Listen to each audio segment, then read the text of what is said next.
Intelligence تلسی گبراڑ نے کہا کہ پاکستان کے طویل فاصلے تک مار کرنے والے میزائل پروگرام میں ممکنہ طور پر ایسے بین العالمی بیلسٹک میزائل شامل ہو سکتے ہیں جو امریکہ تک ہدف بنانے کی صلاحیت رکھتے ہیں. مطلب یہ اندازے لگائے جا رہے ہیں نا کہ پاکستان مطلب امریکہ تک آ سکتا ہے یا حملہ کر سکتا ہے یا حملے کے ایسی چیزیں بنائی گئی ہیں. حالانکہ جو انڈیا ہے وہ بنا کر بیٹھا ہوا ہے. 12,000 کلومیٹر تھوڑا نہیں ہوتا. شاید پاکستان کے پاس 12,000 کلومیٹر والا جو ہے وہ ابھی تک مطلب تو جو کرنے والی ہے ادھر منہ نہیں کرنا, ادھر پاکستان کی طرف جو ہے وہ دیکھنا شروع کر دینا ہے. پاکستان کا اہم کردار ہوتا جا رہا ہے. پاکستان اس وقت خطے میں نہایت متوازن خارجہ پالیسی لے کر چل رہا ہے. سب خوش ہیں. وزیراعظم شہباز شریف اور ترکیہ کے صدر رجب طیب اردوغان نے باہمی مفاد اور علاقائی تعاون کے قریبی روابط برقرار رکھنے پر اتفاق کیا ہے. وزیراعظم شہباز شریف کا ترکیہ کے صدر طیب اردوغان سے ٹیلی فون رابطہ, جس میں وزیراعظم اور ترک صدر طیب اردوغان کے درمیان عید کی مبارکباد کا تبادلہ موصول ہوا. اعلامیہ کے مطابق دونوں رہنماؤں نے امت مسلمہ کے لیے امن, اتحاد اور خوشحالی کی دعا کی. اعلامیہ میں کہا گیا کہ وزیراعظم نے خطے میں کشیدگی بلخصوص ترکیہ پر میزائل حملوں کی مذمت کی.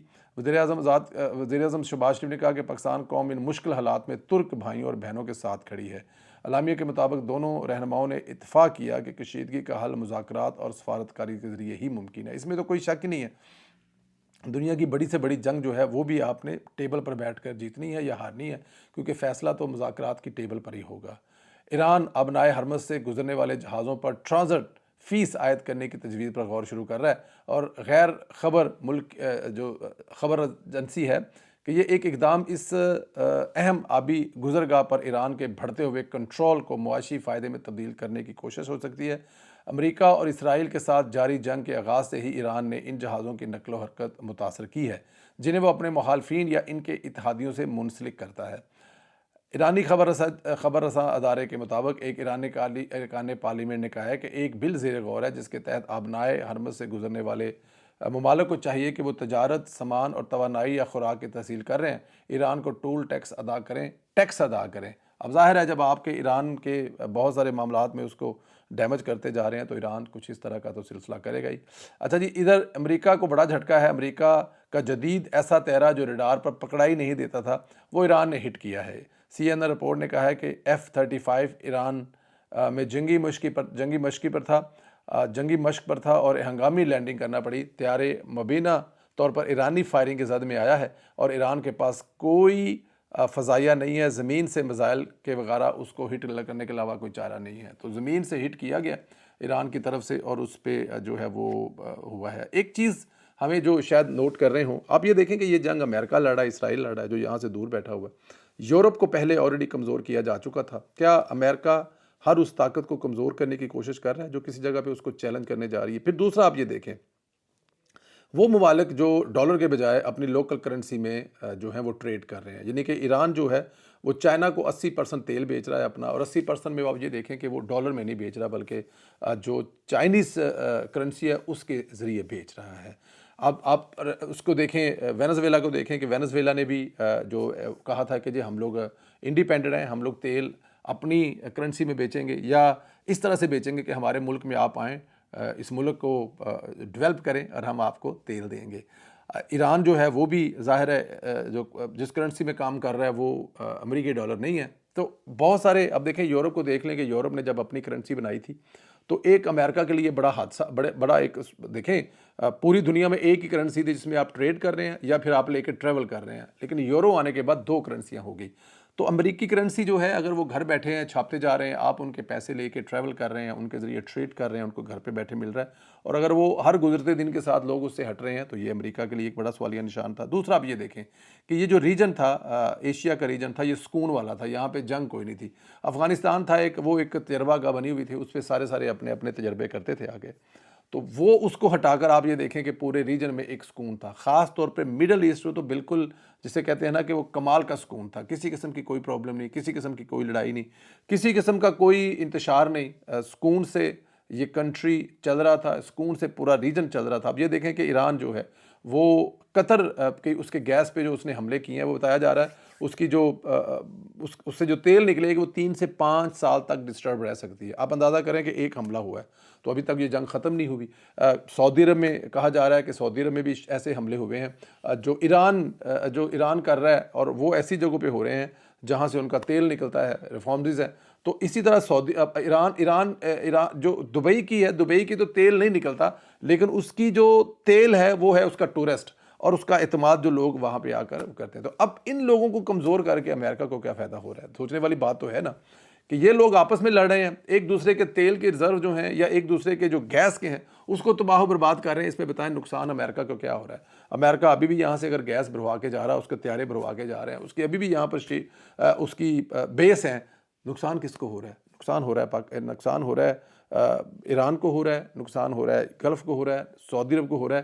ان ملکوں کو نقصان ہو رہا ہے. باقی سب جو ہیں ان کو ظاہر ہے معیشت ڈسٹرب کرے گی جب تیل کی قیمتیں بڑھیں گی، لیکن ایسے نہیں ہوتا. اچھا، میں نے آپ کو یہ بتانی تھی کہ گاڑی کی ٹینکی فل کروائی. میں جب پاکستان سے آیا تھا تو آنے کے بعد میں نے گاڑی کی ٹینکی فل کروائی تھی. گاڑی کی ٹینک جو ہے وہ تقریباً 70-72 لیٹر ہے، اور وہ 70-72 لیٹر جو ہے وہ ایک دفعہ فل کروا لیں تو اتنی زیادہ ڈرائیو بھی نہیں ہے. یہاں سے دفتر جانا ہوتا ہے، وہاں سے واپس آنا ہوتا ہے، 5-7-10 منٹ جانے کی ڈرائیو، 5-10 منٹ آنے کی ڈرائیو. باقی اگر کہیں جائیں آگے پیچھے کوئی لمبی چوڑی ڈرائیو نہیں ہے تو وہ 3 ہفتے نکل جاتی ہے. تو جو میں نے آخری ٹینک فل کرایا تھا وہ تھا €1.89، اور جو میں نے آج کروایا وہ ہے $2.35. تو یہ تقریباً کوئی اگر حساب لگائیں تو 45-46 سینٹ جو ہمارا جو ڈیزل ہے وہ بڑا ہے. اب 45 سینٹ کا مطلب پتہ ہے کیا؟ 150 یورو بنتا ہے، 150 پاکستانی روپیز بنتا ہے. تو یہاں پہ جو تیل، میں پریکٹیکلی بات کر رہا ہوں کہ جنگ شروع ہونے سے پہلے میں واپس آیا تھا، منڈے کو واپس آئے تھے ہم لوگ، منڈے کی شام کو پہنچے تھے. ٹیوزڈے کو میں نے گاڑی نکالی تو ٹیوزڈے کو میں نے ٹینک فل کروایا تھا. تو اب اس کے بعد 3 ہفتے کے بعد آپ دیکھ لیں، اس کے بعد جنگ لگ گئی، جنگ کے بعد اس کی ضرورت نہیں پڑی. تو اب جو ہے وہ $150 پیٹرول پر لیٹر ہالینڈ میں بڑھا ہے. پاکستان میں صرف $50 بڑھا ہے. اور مزید کہا جا رہا ہے وزیر اعظم میاں محمد شہباز شریف صاحب کی طرف سے کہ وہ کوشش کریں گے کہ یہ پیٹرول کی قیمت نہ بڑھنے دے، اور ایسا ہوا بھی ہے. سمری آئی بھی ہے لیکن پیٹرول کی قیمت نہیں بڑھنے دی.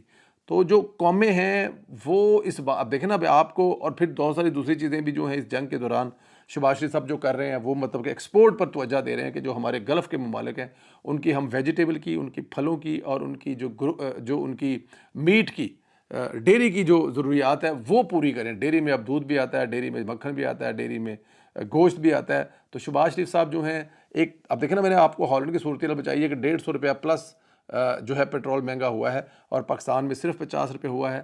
اور ساتھ میں پاکستان جو ہے اس وقت اپنی ایکسپورٹ پر توجہ دے رہا ہے، کیونکہ اس وقت ان کو پتہ ہے کہ یہ ایکسپورٹ جو ہے وہ پاکستان کے لیے کتنی ضروری ہے. اللہ پاک آپ کو سلامت رکھے، خوش رکھے. اس طرح ہنستے مسکراتے رہیں. انشاءاللہ اگلے ویڈیو میں پھر ملاقات ہوگی. اجازت دیجیے. خدا حافظ.